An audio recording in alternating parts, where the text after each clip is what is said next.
Hello, everybody. Mikey Kung Pao here. Mikey Kung Pao, the psycho. Mikey Kung Pao, the sociopath. Okay, let's get rid of that. Very distracting. Okay, what we're going to look at, just a quick vlog, just some comments to everybody, and answer to question, and reflect back to people who making comment on the evil Jodi Arias video. But I just wanted to look at one tiny little thing first, and that be Jodi booking photo. You see just how happy she were to be accused of murdering him and stabbing him, and black eye pools, you know, and she did the makeup and flipped the hair and everything first, and so that what she were interested in, and we missed that last night, and we also missed, a couple people pointed out to me, a very important little clip from during her interrogation, which we're going to look at, and then we go to the comments back and forth, and then we'd be done real quick tonight. So let's look at this thing here and see what she were doing in this interrogation. Manipulative tactic is get compassion from somebody. Try to get people to empathize with her. And in some cases it's sexually, and some cases it's tears. And in this case she chose tears. So Patty, are those tears real or are they fake? Fake. And think about it this way. An innocent person doesn't hide their tears. They want you to know they're innocent. They want to show you. They lean forward. Crocodile they show tears. themselves. Yeah. Her timing of those tears is always dramatic. It's always when she's cornered. Drama it's always when queen. she's not sure she's doing the right thing to fool you. So she covers up Push that with chair strong away. emotion. Tears. Flip that hair. Patty, before the show, you told me you had some strong feelings about the famous headstand. We're sort of looking at her getting into that. Tell us what that meant in your opinion. Actually, that stretching and relaxing out, that's defiance. That's strong defiance. You don't see that in an interrogation room. People are fearful. Their bodies are actually frozen and tense, not relaxed and stretched out. I think It's see that, so that was she dramatic laughing. that she has that she's energy putting one over and on everybody. relaxation to expand her body out and not protect. So a headstand is sort of a defiant move. Isn't that, you know, that's Absolutely. amazing. What does that tell you then about her state of mind, guys, if she's acting defiantly in an Listen, interrogation? I think I keep saying this, but I know many people who may not know what I'm talking about. But check out the movie Chicago. The plot of that film is exactly Jodi Arias' case. She believes he had it coming. She believes that. Now, Jodi's bizarre behavior on interrogation tapes doesn't stop. We have more. Take a look at this. Is there any way I can see some of those photos? Yeah. Hear what Kathy and other were telling What me. would you do with them? I wanted to include last night. Just look at them. And do you think it would help you? I don't know if it would help me or I don't know. Boo, effing who? Maybe it would. I don't know. Cheryl, I guess the simple question is why she would want to see crime scene photos. It's just disgusting. But I have a different thing I'm thinking right now. What's that? Remember the first moment she was on the stand and the defense attorney said, "Did you kill him?" Yes. Why? The simple answer is I was defending myself or defense. The posture she took in that moment, to me, reminds me of these yoga moves, strangely in my head. Why am I... Okay, Dr. Drew, had enough of you, but you're pretty smart most of the time. But anyway, you know, that was only one price where she was asking for them photos. She asked also from Flores, Detective Flores, and about in the same way, you know, and just like she worried about that check. Anyway, let's go on and do some comments, and very quick tonight. Got the black Bodash over there coming to hang out on this place. Does she like it in here in my study? But we can't see her because of the absence of light right over there. She just disappeared. What this? What we got here?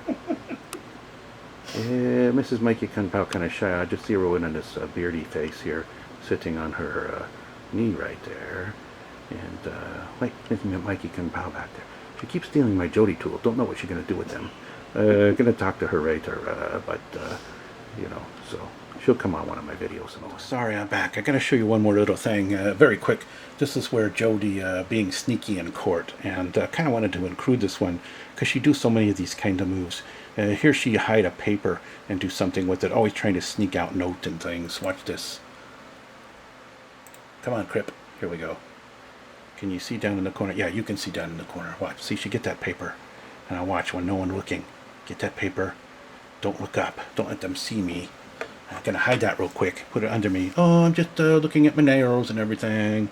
Not doing too much else other than that, you know. Maybe I'll do a throat slit move pretty soon if I'm mad at Juan or something. Anyway, maybe we see even a tiny bit of Mikey Kung Pao tonight. People ask me, where'd that Mrs. Mikey Kung Pao? And we might check her out if that clip turned out okay, indirectly anyway, for a second. Well, good evening everybody, Mikey Kung Pao here. Weren't going to do a video until after verdict, but it's taking longer than we thought. I thought there'd be a verdict today, actually. That was my original prediction. Now I'm starting to get a little bit worried, like the rest of you, what's going on in that jury room and everything like that. So I thought I would just do a quick vlog and talk about what our concerns are and what our theories may be as to what's going on. I think that perhaps we'll get a verdict by Thursday. So there are one or two things going on. Either they're doing a very systematic and careful review of the 4 months of evidence and testimony and all that stuff, which would take 3 or 4 days to do that properly. Even if you throw a lot of it out, like of course the horrible Violette, you know, once you get to somebody like that, you can go, okay, anybody here thinks you have any credibility? No, no, no, no, no, good. Throw all our testimony away. But they still got to look at all the other stuff. So, and if they carefully consider it all, they don't want their verdict to be reversed later on appeal. So that may be the first, that my hopeful that what's going on. But of course the alternative is there are 1 or 2 poopy head idiots on that jury who are like the trolls that come around, and they're going to think Jodi innocent, even if she were Satan himself, controlling the strings behind Stalin, Hitler, and Pol Pot, and you know, so who knows what's going on. But I agree with junk corrector who say very almost 0 chance of acquittal or manslaughter charge. So they're not going to be a consensus on that. A huge mountain of evidence that she's guilty of first degree, overwhelming black and white case, no way to escape it if you got any brain at all. So most of the people know way they're going to agree to some lesser charge like that. So here what I would give the probability: 1% chance of manslaughter, 0% chance of acquittal. First degree, second degree I would say maybe a 20% chance. I hope that don't happen. And first degree I say a 60% chance. That leaves 19% chance for a hung jury. If the jury get hung, well, that would be better than doing like a manslaughter or second degree, right? Because they retried the case, retried the case, and I believe he would win a second time around, learning from everything that happened the first time around, you know. So anyway, there's one thing that had me concerned about this jury, though. There are 8 males and 4 females in the final mix. And I'm very concerned about that mix, and here why. I hate for it to coming down to gender, you know, but women see right through this Jodi Arias, and most men see right through her.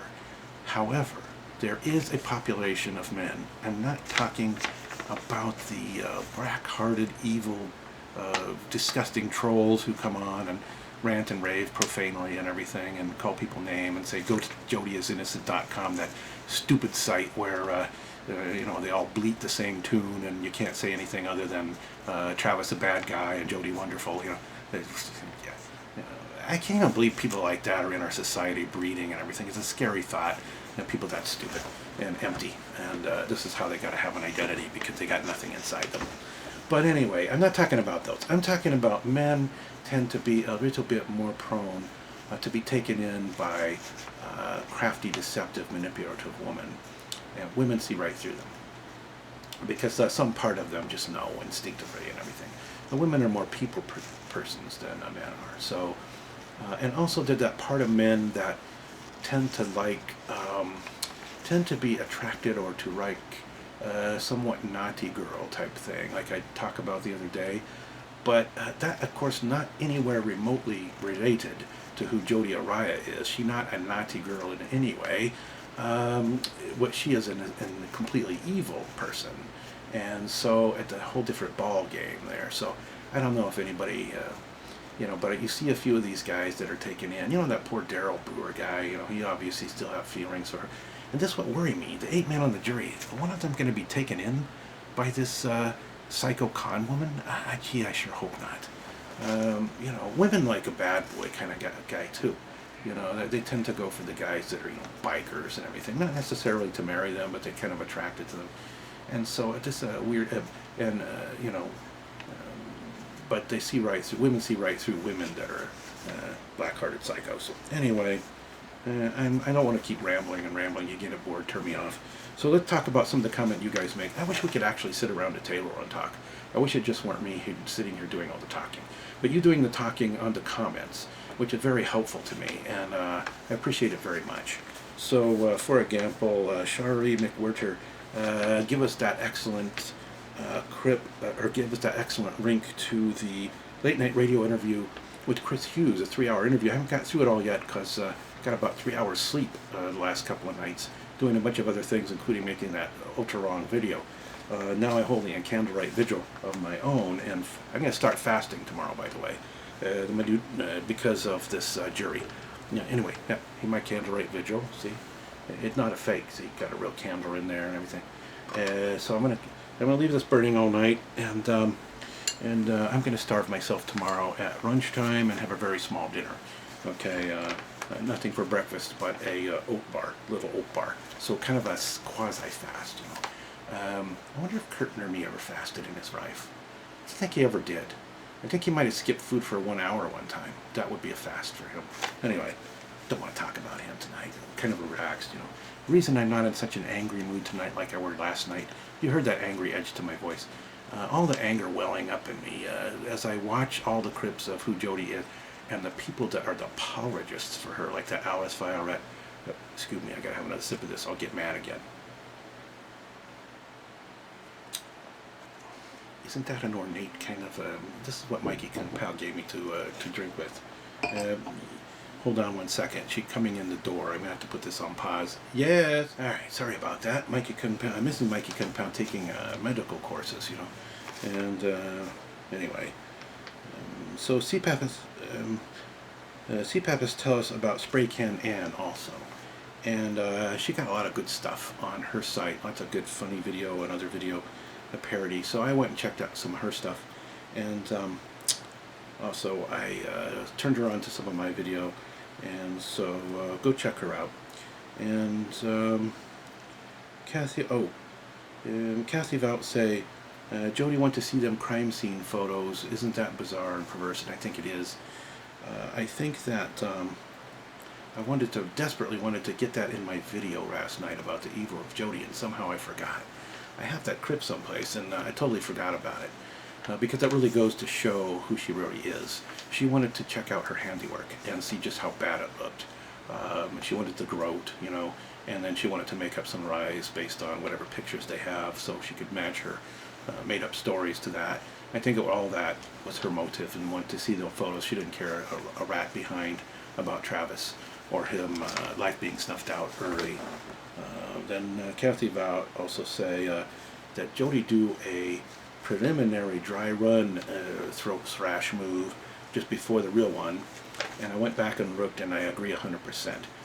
She made the move up to the shoulder like that the first time, and then she caught someone's eye, like maybe a juror watching her or something, and so she just cleverly come back down. And then if you watch her, she wait till they're watching Juan or something instead.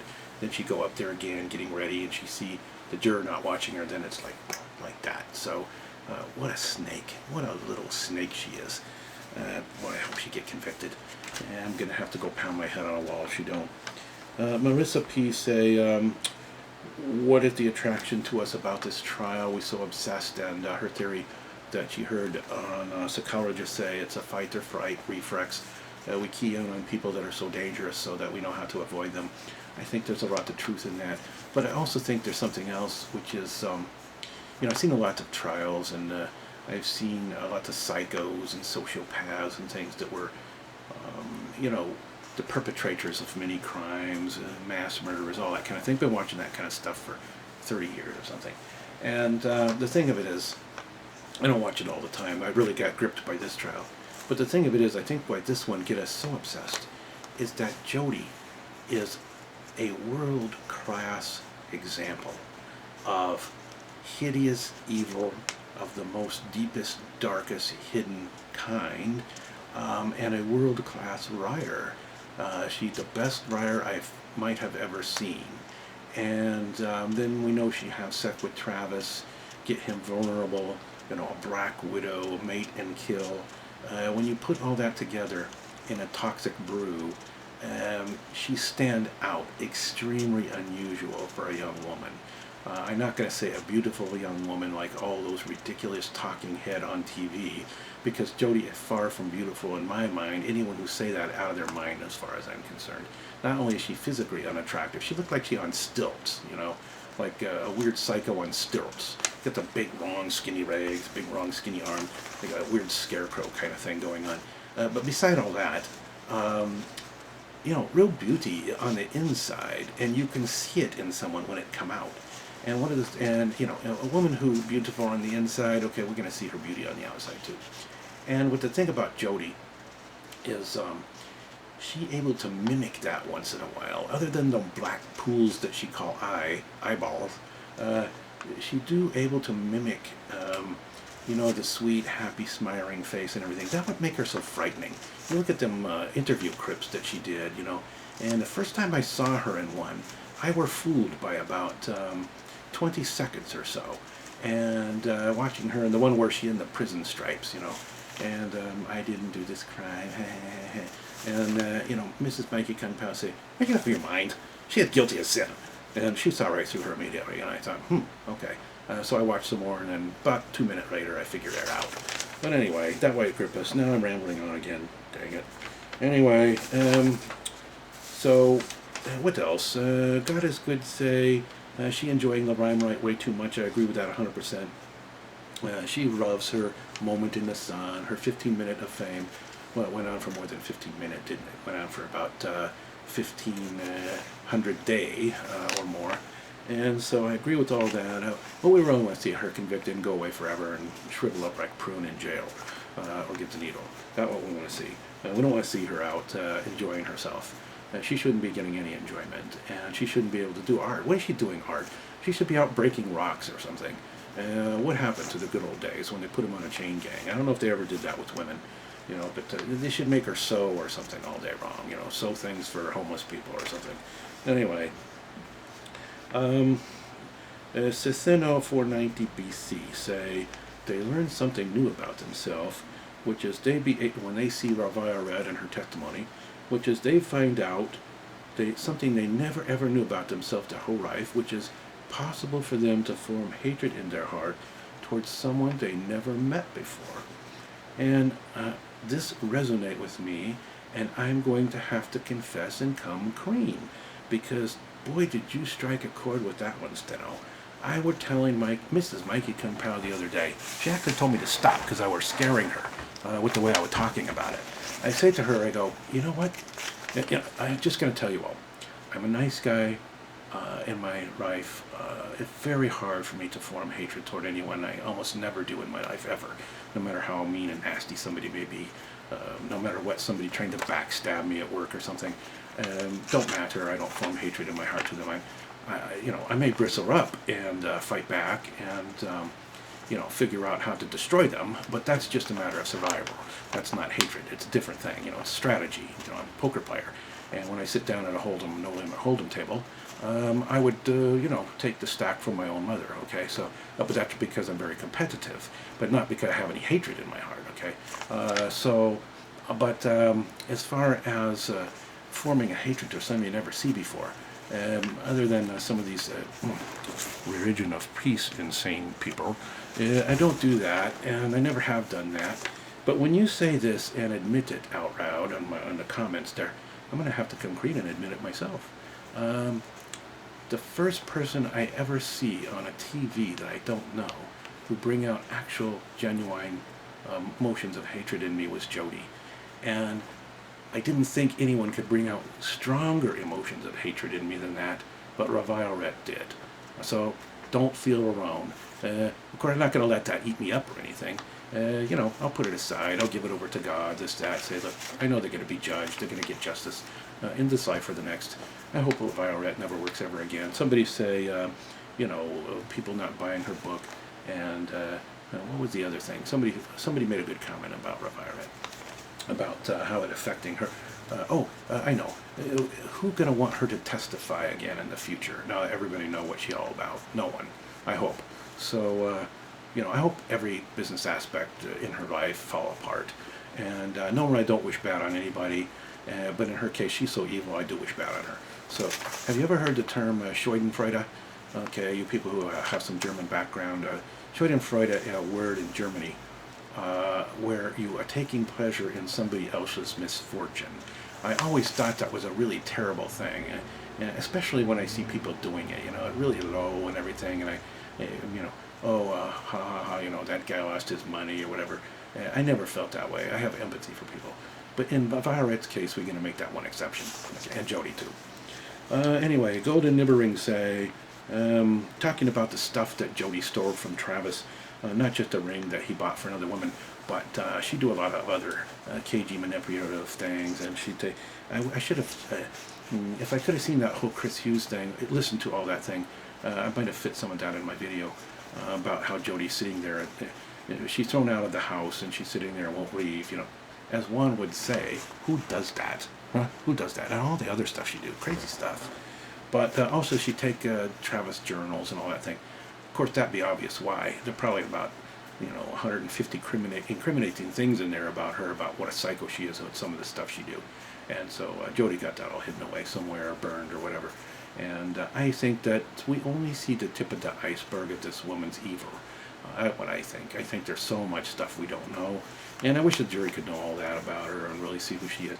And of course, they're not seeing all the stuff we're seeing on the outside, too. But they got enough. They should have enough to it. What came out in court were enough, what Juan brought out. So I hope they got a brain on their head. Anyway, I want to say, don't want to ramble on all night. This is a very quick one. So I want to say thank you to Miss Beach Bunny and for all your compliments, and Becky Joan and Chi Jojo and Rinda Opinion, Serendipitary and Diana Verba and Miss Muffins. Do you make muffins? Or that reference to something else? Anyway, behave yourself. Baha Mary, Lorna Barnhart, Erica Mango, and Nashville talk about, let's see, who else? Anyway, I want to talk about the people that are on this one Evil of Jodi video right now in the comment. So I may have missed some people. I'm sorry if I do.